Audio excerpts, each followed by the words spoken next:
Joining us now, author of the soon-to-be best-selling book Vengeance, just out last week, former Speaker of the House, Fox News contributor Newt Gingrich.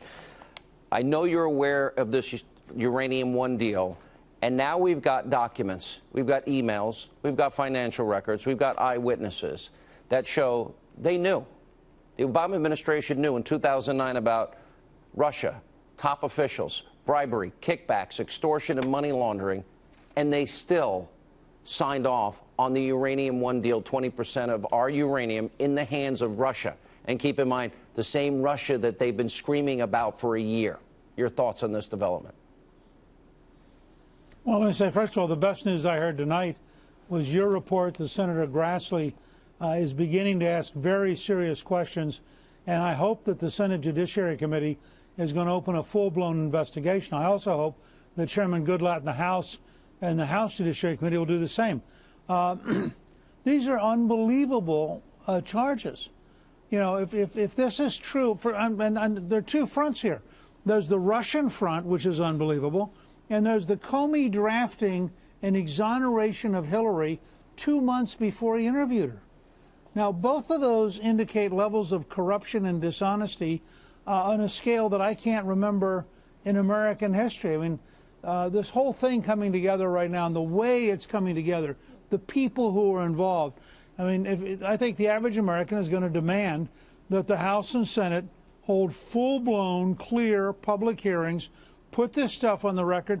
I want to see the draft versions of what Comey was writing 2 months before he even... Oh, we have it. We got him. It's no wonder they didn't put her...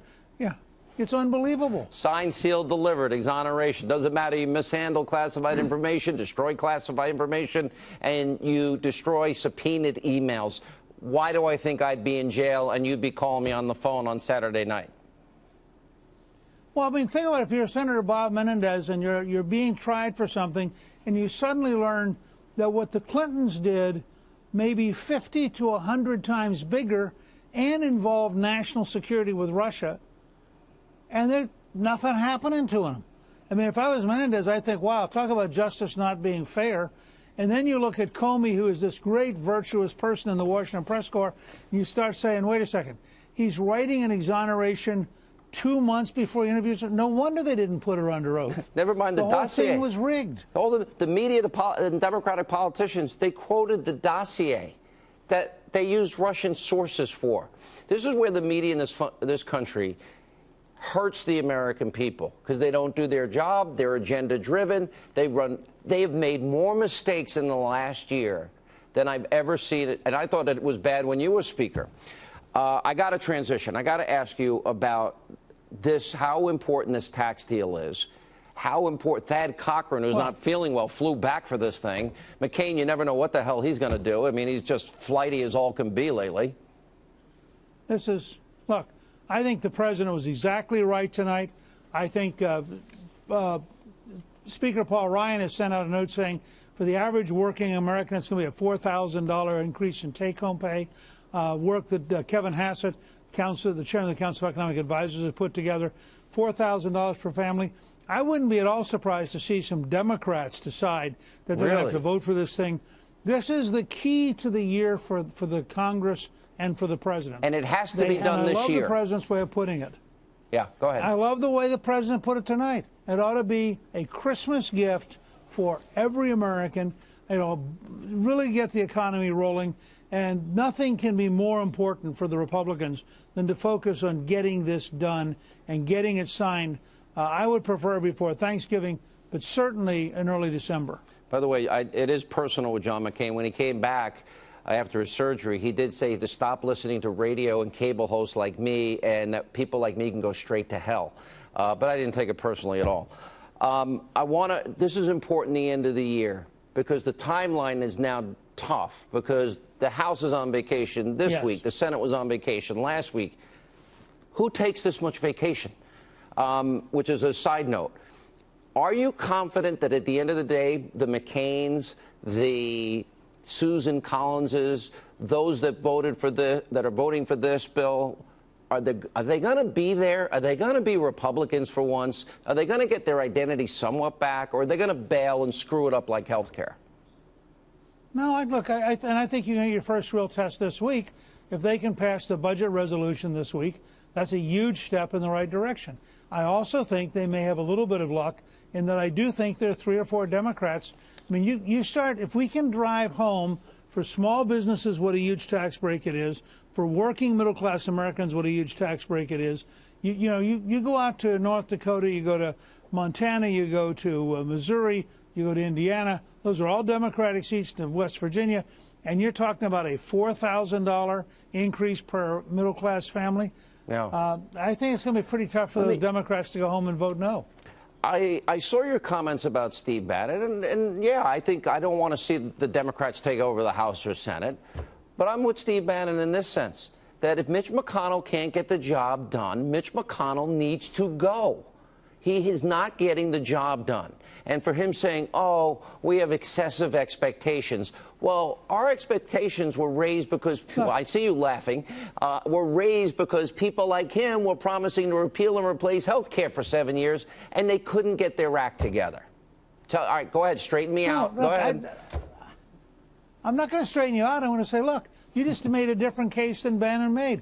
What I responded to with Bannon is he said he was going to run against every Republican except Ted Cruz.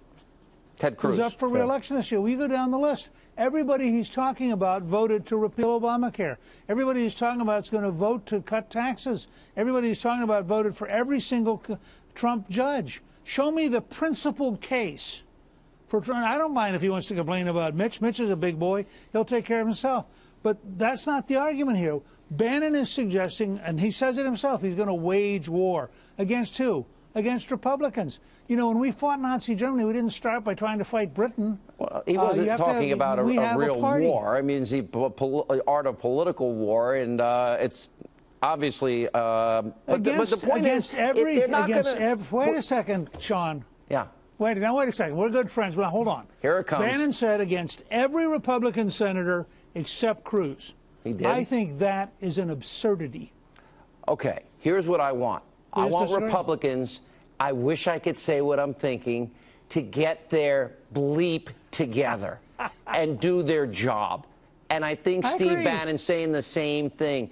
They have really screwed up. No, he's not. They have really screwed up in the last 9 months of this year. Come on. Yes. 7.5-year promise is pretty disappointing. You're too good at this.